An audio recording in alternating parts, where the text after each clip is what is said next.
Sup you boys? Maradyaw na adlaw sa tanan. Food trip tayo ngayon sa tabi ng dagat. Wow. Yes boys, tama yung narinig nyo. Dito tayo sa north part ng Siargao Island. Dito ang tunay na paraiso. Kitams, Guwapo ibunay. chillax boys. Ito yung campsite natin. Dito tayo magstay for 2 days. 3 nights, 5 months, and 1 year, okay? Ganito kaganda ang north part ng Siargao Island. May asul na karagatan, puting buhangin, at briskong hangin. Alright, samahan nyo ako. Hanap tayo ng spot kung saan tayo pwede magluto. Yun yung maganda dito sa isla. Pwede tayo magluto kung saan saan. Mangunguha lang tayo ng kahoy dyan sa tabi-tabi. Sige Tagalog, oy, di mo? Sige lang, good. Oh, buksan na natin tong biplop gamit yung kutsara. Kailangan natin matuto ng mga survival way. Tulad sa pagluluto na kung saan bato lang yung ginamit natin na sungagan. Ano ba yung sungagan sa Tagalog? Amo na dadyon ini. Basta, yun na yun. Dalian na pagluto, boy! Kay magutom na! Paguyat oy, ajar ako kaon. Bitaw boys, hapit na ni maluto. Huyat-huyat lamang, no? Samtang nagluluto, magmarites muna tayo, okay? Marami pala nagsabi na mahal daw mag-Siargao. Diwi na tinohod oy. Sa katunayan nga, ang niluluto ko ngayon, gumastos lang ako ng 150 pesos. Ang alam kasi ng karamihan, ang Siargao Island ay umiikot lamang sa isang bayan, ang famous municipality of General Luna, kung saan matatagpuan ang surfing capital of the Philippines. Andon yung sikat na Afam Bridge, bars, restaurants, at mga mamahaling resorts. Kaya doon nagsisiksikan yung mga foreign and local tourists. Wow. Hindi nila alam na ang Siargao ay may northern part. Yes! Kung saan ma-experience mo ang totoong buhay sa isla. Tulad nito, parang nagbabahay-bayan lang.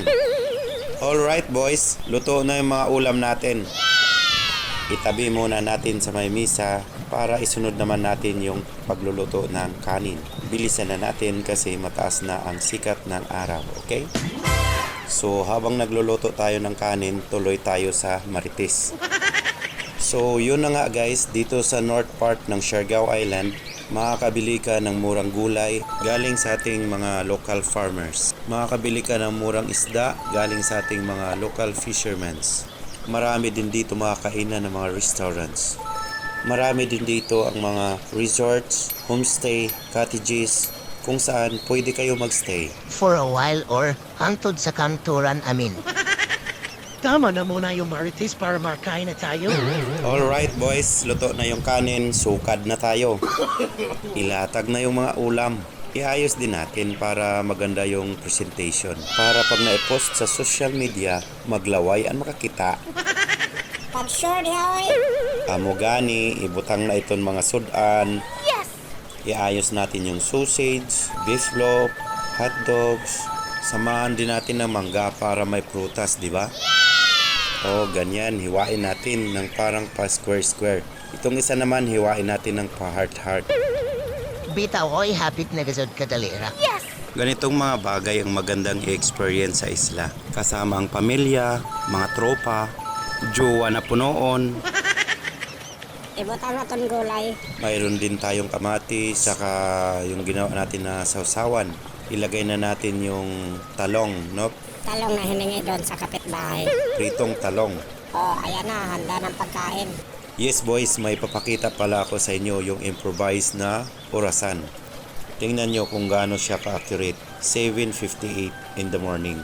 So, yan, mag-aalas 8 na. Ganyan yung mga ginagawa ng mga campers, mga mountaineers. Mga una dadyon, uno pa'y dugayan. Amen.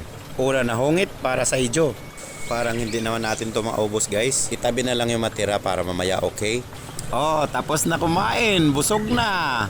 Magsabit ng doyan at mag-relax. Oh, sa gusto ng ganitong trip, i-message nyo lang ako para masamahan ko kayo.